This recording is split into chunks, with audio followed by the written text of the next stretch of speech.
For years, Jeffrey Epstein existed in plain sight, moving quietly through elite circles without attracting the level of scrutiny his access should have invited. Long before his name became synonymous with scandal, Epstein was largely unknown to the public. There was no clear record of how he built his wealth, no transparent explanation for his sudden rise, and no detailed account of who truly financed his lifestyle. Yet he occupied spaces reserved for the powerful private jets, exclusive estates, and invitation-only gatherings where influence was currency. Epstein's early career raised questions that were rarely asked. He briefly worked as a teacher at a prestigious private school despite lacking traditional qualifications. From there, he transitioned into finance, presenting himself as a brilliant money manager for the ultra-wealthy. But unlike most figures in high finance, Epstein left behind very little public documentation of successful funds, major deals, or a long list of visible clients. His reputation seemed to rely more on association than achievement. What made Epstein unusual was not just his wealth, but his access. He cultivated relationships with politicians, academics, scientists, royalty, and business leaders across multiple countries. These connections were openly photographed, publicly acknowledged, and socially normalized. Being seen with powerful people became proof of legitimacy. In elite environments, association often substitutes for verification, and Epstein benefited from that dynamic. Despite this visibility, Epstein remained largely unexamined. Financial journalists didn't deeply probe his background. Institutions accepted his donations without demanding transparency. Social circles treated him as a curiosity rather than a concern. This absence of scrutiny was not the result of secrecy, but of assumption. People assumed that someone operating at that level must have already been vetted by someone else. This is where the story becomes unsettling. Epstein did not hide on the margins of society he operated at its center. His properties were well known. His travel was extensive and documented. His presence at high-profile events was normalized. And yet, no sustained investigation into his activities occurred for years. Warning signs existed, but they were fragmented, dismissed, or ignored. In hindsight, this period reveals a systemic failure, not of intelligence, but of attention. Epstein benefited from a culture that equates status with credibility. When someone appears protected by wealth and influence, questioning them feels unnecessary or risky. Silence becomes easier than inquiry. Analysts and commentators, including David Icke, have often pointed to this phase of the Epstein story as the most important, not the arrest, not the aftermath, but the long period when nothing happened at all. Because it is in that silence that systems reveal how they truly operate. Epstein did not evade scrutiny by force. He passed through gaps created by deference, reputation, and social inertia. This chapter is not about crimes, yet it is about conditions, about how someone without a clear public record could gain extraordinary access, about how institutions assume legitimacy instead of verifying it, and about how power often shields itself not through conspiracy but through neglect. By the time the world finally began paying attention to Jeffrey Epstein, he had already spent years moving freely, unquestioned, and protected by the very structures meant to prevent exactly that. The most disturbing part of the Epstein story is not that he existed, it's how long no one was really watching. The silence around Jeffrey Epstein finally broke in 2005, not through investigative journalism or financial scrutiny, but through local police work in Palm Beach, Florida. What began as a report from the parent of a minor quickly unraveled into something far larger. Multiple young girls came forward with similar accounts describing a pattern of abuse that was consistent, detailed, and deeply troubling. Detectives documented evidence, gathered testimony, and built a case that by any standard appeared substantial. Palm Beach police recommended felony charges. Their investigation reportedly identified dozens of potential victims, many of them minors, and described a systematic operation rather than an isolated incident. The evidence was forwarded to prosecutors with the expectation that the case would proceed through the justice system like any other serious criminal matter. But it didn't. Instead of a standard prosecution, the case shifted quietly out of public view. Federal involvement replaced local momentum, and negotiations began behind closed doors. In 2008, the outcome stunned both investigators and victims. Epstein received a non-prosecution agreement that shielded him and potentially others from federal charges. He pleaded guilty to lesser state offenses, served a short sentence with highly unusual work release privileges, and was required to register as a sex offender. The victims were not informed in advance of this agreement. This moment became one of the most controversial episodes in modern legal history. The agreement itself was extraordinary in scope, limiting future prosecution and keeping its terms secret for years. For those who had participated in the investigation, the result felt like a complete collapse of accountability. The justice system had not weighed the evidence in open court, it had negotiated it away. What made this chapter especially disturbing was not just the leniency, but the lack of transparency. The public was largely unaware of the full details. Media coverage was limited and fragmented. Epstein returned to his life with minimal disruption, maintaining wealth, access, and social standing. The message was clear, whether intended or not. Consequences were negotiable. This period exposed a harsh reality about how justice can operate differently depending on status. Epstein's legal team included some of the most powerful attorneys in the country. The imbalance between victims and influence was stark. While the case technically concluded, the underlying behavior did not appear to stop. Years later, this chapter would be re-examined and widely criticized, including by federal courts, which ruled that victims' rights had been violated. But at the time, the damage was already done. A window for full accountability had closed. Commentators such as David Icke have often pointed to this phase not as proof of secret coordination, but as evidence of how power operates openly through legal complexity, negotiated silence, and institutional deference. No dramatic cover-up was required. The system functioned exactly as designed for those who can afford it. This chapter should have ended the Epstein story. Instead, it enabled the next decade of it. The most chilling truth is this. The warning signs were not hidden.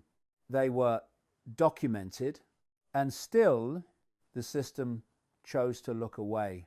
After his 2008 conviction, Jeffrey Epstein should have disappeared from elite society. A registered sex offender, publicly exposed, legally constrained by any normal standard, his access to power should have ended. Instead, something very different happened. Epstein returned to private jets, luxury properties, and high-level social circles with surprising ease. The question that emerged was not subtle. How? Epstein's documented connections spanned politics, finance, academia, and royalty. He was photographed with former presidents, met with prominent scientists, donated to elite universities, and maintained relationships with some of the most influential figures in the world. None of this was secret. It was public, visible, and largely unquestioned. His presence in these spaces signaled legitimacy because in elite environments, proximity to power often substitutes for scrutiny. What made this period especially troubling was the lack of consequence. Epstein's conviction did not appear to meaningfully restrict his movement or access. He continued to host guests, travel internationally, and position himself as a benefactor and connector. Institutions accepted his money. Individuals accepted his invitations. Very few seemed concerned with how someone with his record could remain so embedded at the highest levels of society. This chapter of the story does not hinge on accusation, but on documented patterns. Epstein's social network functioned as a form of insulation. Wealth provided legal protection. Status provided social protection. Influence provided silence. Each layer reinforced the others. Accountability was not directly blocked. It was rendered unnecessary by deference. Crucially, this protection did not require coordination. No single group needed to conspire. The system worked through incentives and discomfort. Asking difficult questions about Epstein risked embarrassment, exposure, or professional consequences. Accepting him required nothing at all. In environments driven by reputation and access, avoidance of discomfort often outweighs ethical concern. This dynamic explains why Epstein could exist in plain sight. His associations created the impression that someone else had already vetted him. Responsibility was endlessly deferred. If he was welcome there, then surely he must be acceptable here. This circular logic allowed him to move freely without ever facing sustained examination. Observers, including David Icke, have often highlighted this phase of the Epstein story as illustrative of how power networks protect themselves not through secrecy, but through normalization. When behavior becomes familiar, it stops being questioned. When someone is everywhere, they stop standing out. What's important to understand is that Epstein's protection was not invisible. It was structural. It existed in legal resources, social reluctance, institutional inertia, and the quiet calculation that confronting power often costs more than ignoring it. The system didn't need to erase Epstein's past. It simply moved forward as if it didn't matter. This chapter exposes a reality more unsettling than conspiracy, that accountability can dissolve without resistance when influence is sufficiently distributed. Epstein didn't need to threaten anyone. The architecture of privilege did the work for him. By the time public attention returned years later, Epstein had already spent over a decade operating within this protective bubble. The story had not paused after 2008. It had been allowed to continue. And that raises the most uncomfortable question of all. If this level of protection was possible once it was known, how much protection existed before it was? This chapter makes one thing clear. Epstein was not just protected by individuals. He was protected by the system itself. More than a decade after his first conviction, Jeffrey Epstein re-entered the public spotlight in July 2019. This time, the circumstances were different. Federal prosecutors in New York announced new charges, accusing Epstein of sex trafficking minors and conspiracy to do so.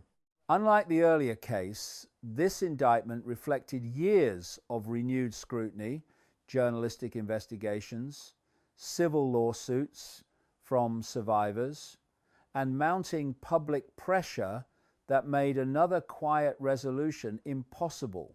Epstein was arrested at a private airport and denied bail. Prosecutors described a long-running pattern of abuse, citing corroborating evidence, travel records, and testimony that extended well beyond Palm Beach. The language of the indictment was direct and expansive, signaling an intent to proceed in open court. For many observers, this moment felt overdue. The justice system, after years of apparent inertia, appeared to be moving decisively. The public response was immediate and intense. Media coverage exploded worldwide. Questions resurfaced about Epstein's wealth, his past leniency, and the network of people who had surrounded him for decades. Survivors, many of whom had waited years to be heard, stepped forward again. The case was no longer a local scandal. It was a global reckoning. What distinguished 2019 from earlier moments was transparency. Court filings were public. Bail hearings were televised. Prosecutors spoke plainly about the seriousness of the allegations. Epstein was held without the privileges that had characterized his earlier sentence. The message seemed clear. This time, the process would be visible. Yet even in this renewed pursuit of accountability, the limits of the system were apparent. The case centered on Epstein himself, not the broader ecosystem that had enabled him. While names and associations were discussed in the public sphere, the legal focus remained narrow. For many, this raised a familiar concern. Would the investigation stop at the individual once again? Analysts and commentators, including David Icke, noted that this moment revealed both progress and constraint. The reopening of the case demonstrated that sustained pressure can force institutions to act. At the same time, it underscored how difficult it is to extend accountability beyond a single figure when power is diffuse and reputational risk is high. Inside the legal process, momentum built quickly. Prosecutors prepared for trial. Defense strategies emerged. Survivors expressed cautious optimism. For the first time, it appeared that a full accounting under oath, with evidence tested publicly, might finally occur. The possibility of testimony raised the stakes dramatically. Answers that had remained elusive for years could, in theory, be examined in court. That possibility, however, would never be realized. This chapter marks a turning point, not because it resolved the Epstein story, but because it brought it back into the open. It showed that silence can be broken, that institutions can be compelled to revisit past failures.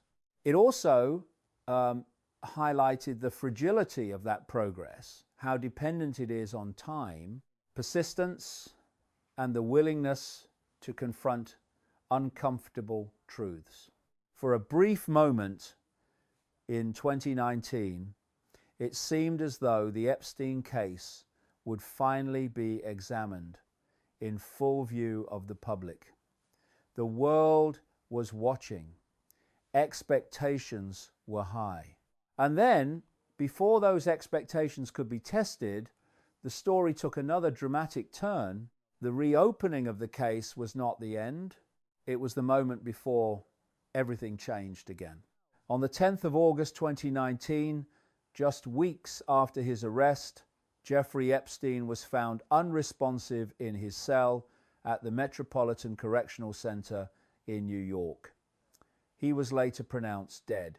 The official ruling was suicide by hanging almost immediately. The case took a dramatic turn, not because of unproven theories, but because of the institutional failures that followed. Epstein had been placed on suicide watch after an earlier incident, then removed from it under circumstances that were later questioned. On the night of his death, multiple safeguards reportedly failed. Guards did not check on him as required. Cameras malfunctioned. His cellmate had been transferred. Each failure on its own was serious. Together, they shattered public confidence. The reaction was global and immediate. News of Epstein's death spread rapidly, triggering disbelief, anger, and deep skepticism. For many, the timing was impossible to ignore. Epstein had not yet stood trial. He had not testified. He had not been cross-examined. With his death, the possibility of public answers vanished overnight. What made this moment so consequential was not speculation, but impact. Epstein's death ended the criminal case against him entirely. It also effectively shielded others from being questioned in court under oath. Survivors lost the chance to confront him directly. The justice system lost the opportunity to test evidence in public. Trust already damaged collapsed further. Investigations followed. The Department of Justice acknowledged serious failures within the facility. Guards were charged with falsifying records. Charges later dropped. Officials resigned. Yet for many observers, accountability felt incomplete. Institutional responsibility was recognized, but the broader consequences remained unresolved. Commentators such as David Icke have often emphasized that the most important issue here is not speculation about Epstein's death, but what it represented. The loss of transparency. When systems fail at critical moments, public confidence erodes regardless of official conclusions. The aftermath revealed a deeper problem. Trust in institutions depends not only on outcomes, but on process. When processes fail in cases involving immense power and influence, skepticism becomes inevitable. Epstein's death did not create questions, it intensified existing ones. For survivors, the moment was devastating. Justice had already been delayed for years. Now it was denied entirely. Civil cases would continue, but the central figure was gone. Closure was no longer possible through the criminal system. This chapter marks the emotional and institutional breaking point of the Epstein story. Whatever progress had been made in 2019 halted abruptly. The focus shifted from prosecution to post-mortem explanations, from accountability to damage control. Epstein's death did not end the story.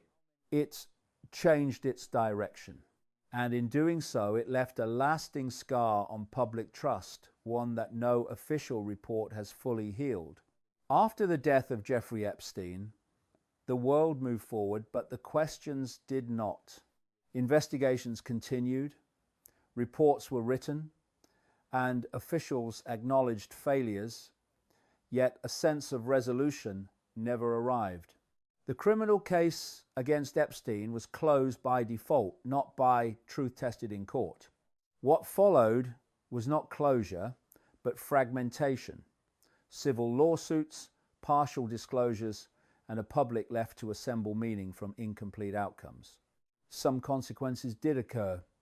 Epstein's associate was later convicted in a separate trial. Financial settlements were reached with victims. Certain institutions distanced themselves from his legacy. Yet when measured against the scale of the scandal, these outcomes felt limited. The broader network of influence that had surrounded Epstein for decades remained largely intact. No sweeping accountability followed. No comprehensive reckoning unfolded. This chapter is about that absence, not of action, but of transformation. Systems acknowledged error, but did not fundamentally change how power is scrutinized. Legal processes addressed individual cases, but structural questions about privilege, access, and protection remained unresolved.